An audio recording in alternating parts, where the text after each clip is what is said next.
मायावती का जन्मदिन पूरे यूपी में बड़े धूमधाम से मनाया जाएगा, जिसकी तैयारियां अभी से ही शुरू हो चुकी हैं। 15 जनवरी को होने वाला मायावती का जन्मदिन हर साल की तरह इस साल भी जन कल्याणकारी दिवस के रूप में मनाया जाएगा। 19 दिसंबर को हुई बहुजन समाज पार्टी की बैठक में खुद इस बात की जानकारी देते हुए बहन जी ने कहा कि यूपी में जन कल्याणकारी दिवस मंडल स्तर पर मनाया जाएगा, जबकि देश के बाकी सभी राज्यों में यह जोन स्तर पर आयोजित होगा, जिसमें राज्य से संबंधित केंद्रीय कोऑर्डिनेटर और पार्टी के वरिष्ठ पदाधिकारी अलग अलग जोन के कार्यक्रम में शामिल होंगे। बैठक में बसपा सुप्रीमो ने पार्टी के नेताओं कार्यकर्ताओं को संबोधित करते हुए कहा कि जन कल्याणकारी दिवस के मौके पर बसपा के कार्यकाल के बारे में भी जनता को बताया जाएगा। यानी कि यूपी में बहन जी के नेतृत्व में 3 बार गठबंधन और एक बार 2007 से 2012 में पूर्ण बहुमत की सरकार के दौरान किए गए जनहित, जन कल्याण और यूपी के विकास के साथ साथ अपराध नियंत्रण व कानून व्यवस्था के काम के बारे में भी जनता को बताया जाएगा। ऐसा करके बसपा जनता के बीच अपने पुराने कामों को फिर से लेकर जाएगी।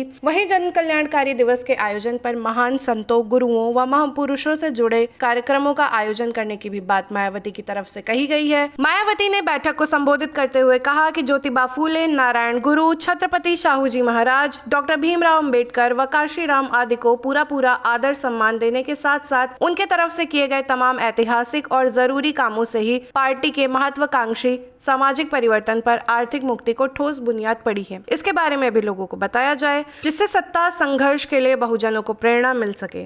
बैठक में मायावती ने कई और बड़े मुद्दों पर भी बात की है। खास तौर पर एसआईआर को लेकर अपने कार्यकर्ताओं को निर्देश देते हुए कहा कि एसआईआर प्रक्रिया के दौरान किसी भी गलत व्यक्ति का नाम लिस्ट से नहीं कटने पाए। खास तौर से पिछड़े समाज के लोगों के नाम एसआईआर के दौरान नहीं कटने चाहिए। एसआईआर पर लोगों को जागरूक किया जाना चाहिए। मायावती का कहना था कि एसआईआर के बारे में लोगों को और ज्यादा बताएं, उनके नाम जुड़वाएं, जिससे चुनावों के समय बसपा के वोटर भी ना कम पड़े, यानी कि पिछड़े समाज के वोटर एसआईआर से ना कटने पाए। वहीं महापुरुषों के सम्मान पर बात करते हुए कहा कि हर महापुरुष का उचित सम्मान हो और उनसे जुड़े कार्यक्रम यूपी में समय समय पर आयोजित किए जाने चाहिए और इसकी जिम्मेदारी उन्होंने बसपा के तमाम नेताओं को सौंपी। इसके अलावा भारतीय जनता पार्टी पर निशाना साधते हुए बसपा सुप्रीमो ने कहा कि बिहार विधानसभा चुनाव से पहले जिस तरह से सत्ता में रहते हुए भाजपा ने धन और बाहुबल के प्रभाव से चुनाव को अपने पक्ष में करने की कोशिश की, वैसा कुछ उत्तर प्रदेश में ना हो। इसको लेकर अभी से ही सख्त कदम उठाए जाएंगे और साम दाम दंड भेद से पूरी तैयारी की जाएगी। वहीं मनरेगा बिल पर बात करते हुए मायावती ने कहा कि केंद्रीय योजना का वित्तीय भार केंद्र सरकार ही निर्वाह करे तो बेहतर होगा। यानी कि मायावती के एक्टिव होने के बाद से ही लगातार वह बैठकें कर रही हैं और बैठकों में दिशा निर्देश दे रही हैं। इसके अलावा यूपी में होने वाले पंचायत और उसके बाद 2027 में होने वाले विधानसभा चुनाव को लेकर अभी से ही तमाम जो प्लान्स हैं वो बसपा सुप्रीमो की तरफ से तैयार किए जा रहे हैं। फिलहाल सभी बसपा पार्टी के तमाम जो समर्थक हैं उनको इंतजार है मायावती के जन्मदिन का। उस दिन बड़ा आयोजन पूरे उत्तर प्रदेश समेत पूरे देश भर में किया जाएगा और मायावती के कार्यकाल के दौरान किए गए कामों को प्रमुखता से उत्तर प्रदेश और बाकी देश के तमाम राज्यों में भी बताया जाएगा और उसके बारे में जनता को जागरूक किया जाएगा। इस कार्यक्रम को लेकर के जो तमाम बसपा के कार्यकर्ता हैं, नेता हैं, उन्होंने अभी से ही तैयारियां शुरू कर दी हैं। फिलहाल हमारी खबर में बस इतना ही। आगे ये देखना होगा कि जन कल्याण दिवस पर बसपा की तरफ से कौन कौन से कार्यक्रम आयोजित किए जाते हैं। ऐसी तमाम जानकारी के लिए चैनल को सब्सक्राइब करना ना भूलें, वीडियो को लाइक करें और शेयर करें।